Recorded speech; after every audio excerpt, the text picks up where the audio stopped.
Welcome, curious minds, to another deep dive.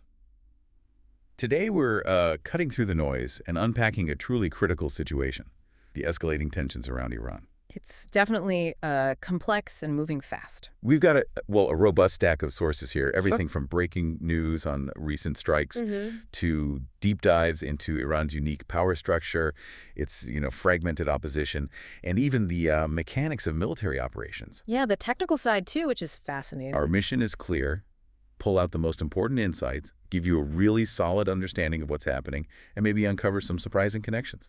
So let's start with the immediate situation. What have these recent Israeli strikes actually involved? Okay, so on June 13th, 2025, Israel launched a pretty large-scale aerial campaign. We're talking about approximately 200 jets striking over 100 sites right across Iran. 200 jets. Wow. Yeah. In the targets. They were quite specific. Key nuclear facilities, senior Iranian commanders, and even nuclear scientists were targeted. Iranian authorities reported 224 people killed in these strikes, and that includes civilians. That's a significant scale of action and hitting scientists too. What were Israel's stated objectives for such a major campaign? Well, their objectives were explicitly aggressive, you could say. Israeli Defense Minister Israel Katz actually stated the goal was to, quote, prevent Supreme Leader Ali Khamenei's existence. Prevent his existence. That's direct. Very. And Prime Minister Netanyahu sort of echoed this, saying the strikes were about ending the conflict and rolling back the Iranian threat to Israel's survival. Both Katz and Netanyahu instructed the IDF, the Israeli Defense Forces, to actually increase the intensity of attacks on government targets, the idea being to fundamentally undermine the Ayatollah's regime. So Israel isn't just like targeting capabilities, they're explicitly targeting Khamenei and the regime's very foundation. Yeah. That's an incredibly direct declaration. How has Iran responded to this, and, well, what do we know about their current capabilities given these strikes? Right. Despite the intensity of those strikes, Iran has continued its ballistic missile attacks targeting Israel. Now, the IDF estimated they've destroyed somewhere between one half and two-thirds of Iran's missile launchers, which is, substantial. That's a big hit. It is. Yet on June 19th, Iran launched its largest salvo since June 16th. We're talking approximately 30 missiles. And interestingly, for the first time, they used Sagial missiles. These are known for their advanced solid propellant capabilities, and they also deployed cluster munitions in their attacks. Okay, so despite those significant launcher losses, Iran is still able to launch these large salvos. Does this suggest that Israel's campaign, while, militarily effective in some ways, might not be fully neutralizing Iran's capabilities? Or could it even be fueling their resolve? That's a really good question. It's a very complex picture. Iran's continued attacks certainly suggest a strong will to respond, perhaps even a determination to show resilience, despite those setbacks. And what does this all mean for the broader international community? How are other nations reacting to this really dangerous escalation? Well, the international reactions really highlight a deeply fractured global consensus. It's all over the place. For instance, you've seen strong condemnation and concern from Iraq, which filed a UN complaint over airspace violation, Okay. and also from Oman, Turkey, Saudi Arabia, Qatar, and the UAE.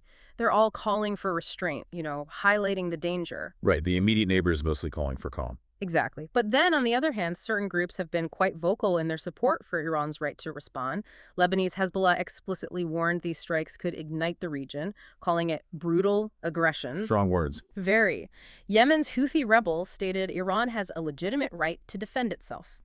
Palestinian Hamas called it a dangerous escalation, and Pakistan also condemned the attacks as unjustified and stood in solidarity with Iran. So clear support from their allies and proxies. Definitely. Then you have nations trying to navigate a more, shall we say, nuanced position. France, for example, urged avoidance of escalation while also reiterating Israel's right to self-defense, but they clarified they wouldn't take part in offensive actions, and they called for U.S.-Iran talks. Okay, bit of both sides there. Kind of. The United Kingdom similarly called for de-escalation, also supported Israel's self-defense, but expressed clear concerns over Iran's nuclear program. Ireland and Japan expressed deep concern, calling for restraint and condemning military force.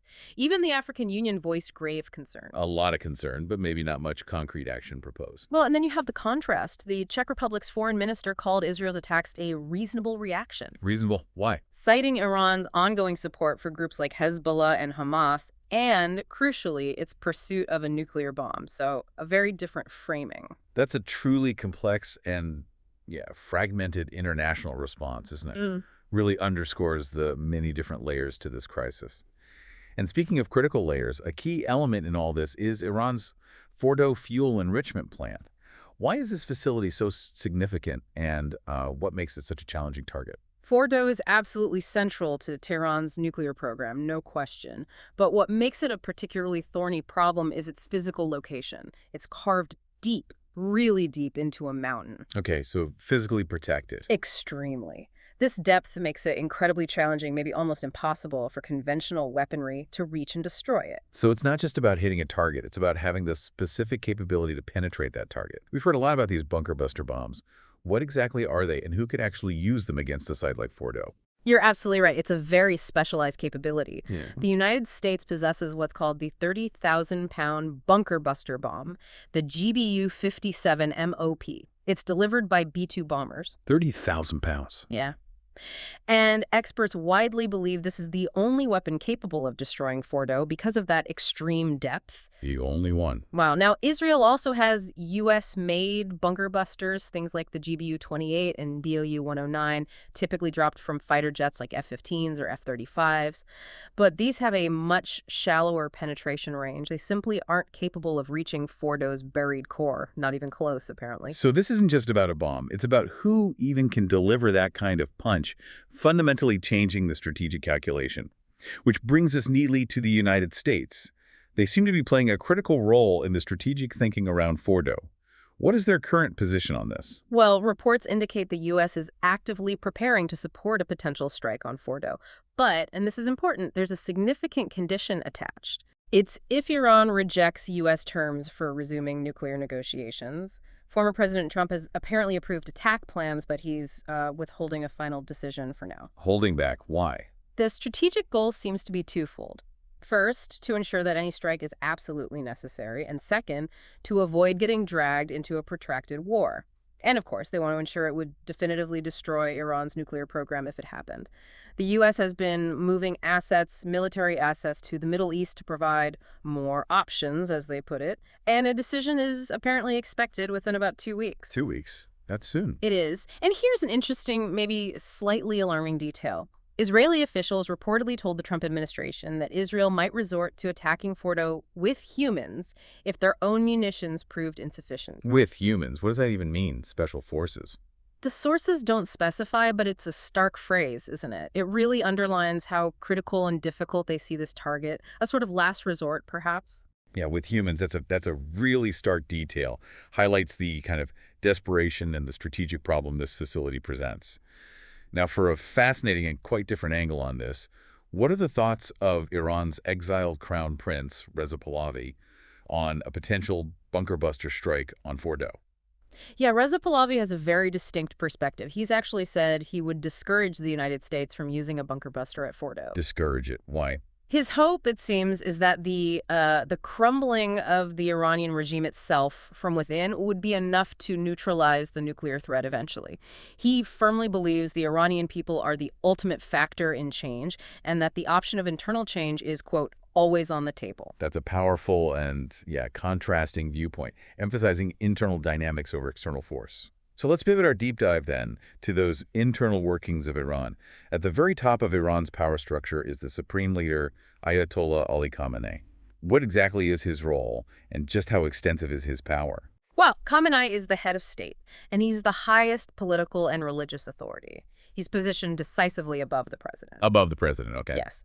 And his powers are truly extensive. He's the commander-in-chief of the armed forces, he controls intelligence and security operations, and he holds the sole authority to declare war or peace. He appoints and dismisses key figures pretty much across the board. In the judiciary, state media, the Islamic Revolutionary Guard Corps, the IRGC, and 6 of the 12 members of the Guardian Council, which vets laws and candidates. So huge personnel control. Huge. He delineates the general policies of the country, makes the final decisions on virtually all aspects of governance, foreign and domestic. He's even dismissed and reinstated presidential cabinet appointees directly. Wow. And importantly, it's a lifetime appointment. Okay, let's unpack this a bit more then. The sources also highlight the significant and growing influence of the Islamic Revolutionary Guard Corps, the IRGC. What exactly is their role, both historically and, right now? Right, the IRGC. Their responsibilities are incredibly broad and deeply intertwined with the state itself.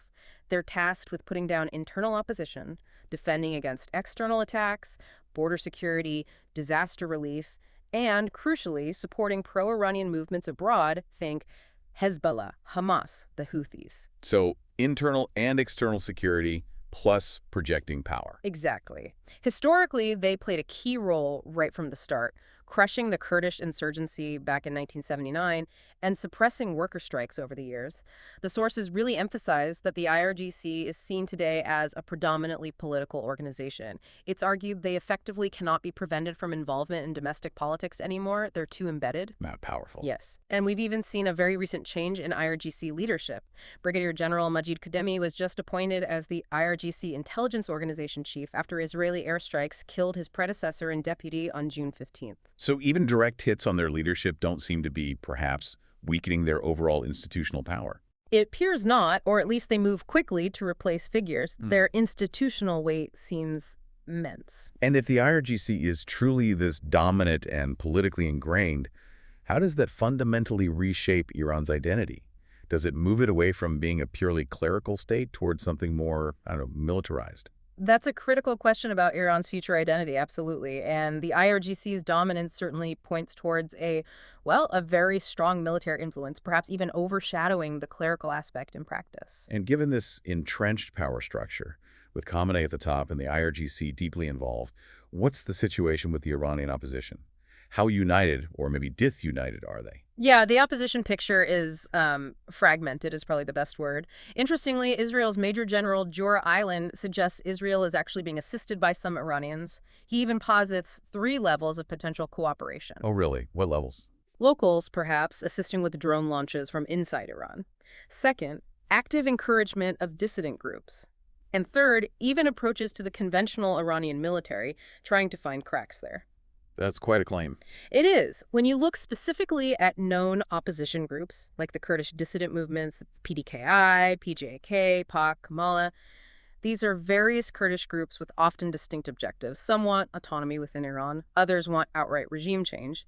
But we also see internal divisions among them, and sometimes even infighting, which obviously weakens their impact. Right. Kamala, for instance, has apparently renounced armed struggle, but appealed directly for U.S. and Israeli support. Meanwhile, the PDKI has called to, quote, completely remove and end this regime. So different tactics and goals even there. However, it's also important to note, as the sources do, that other minority groups like Arabs, Azeris, and most Balak people are overwhelmingly against separatist movements. They might oppose the regime, but not Iran itself. So while there are pockets of resistance and maybe even some external encouragement, there's no single unified opposition front. But there's another powerful, often sort of overlooked factor at play here: nationalism. That's absolutely right. Iranians generally have a very strong sense of national identity and nationalism. And historically, they tend to rally behind the government, even one they dislike, when faced with perceived separatism or external threats. Like a rally around the flag effect. Exactly. This was strikingly evident during the brutal Iran-Iraq War in the 80s, and even going back further, in the aftermath of World Wars I and II, when Iran faced foreign interference.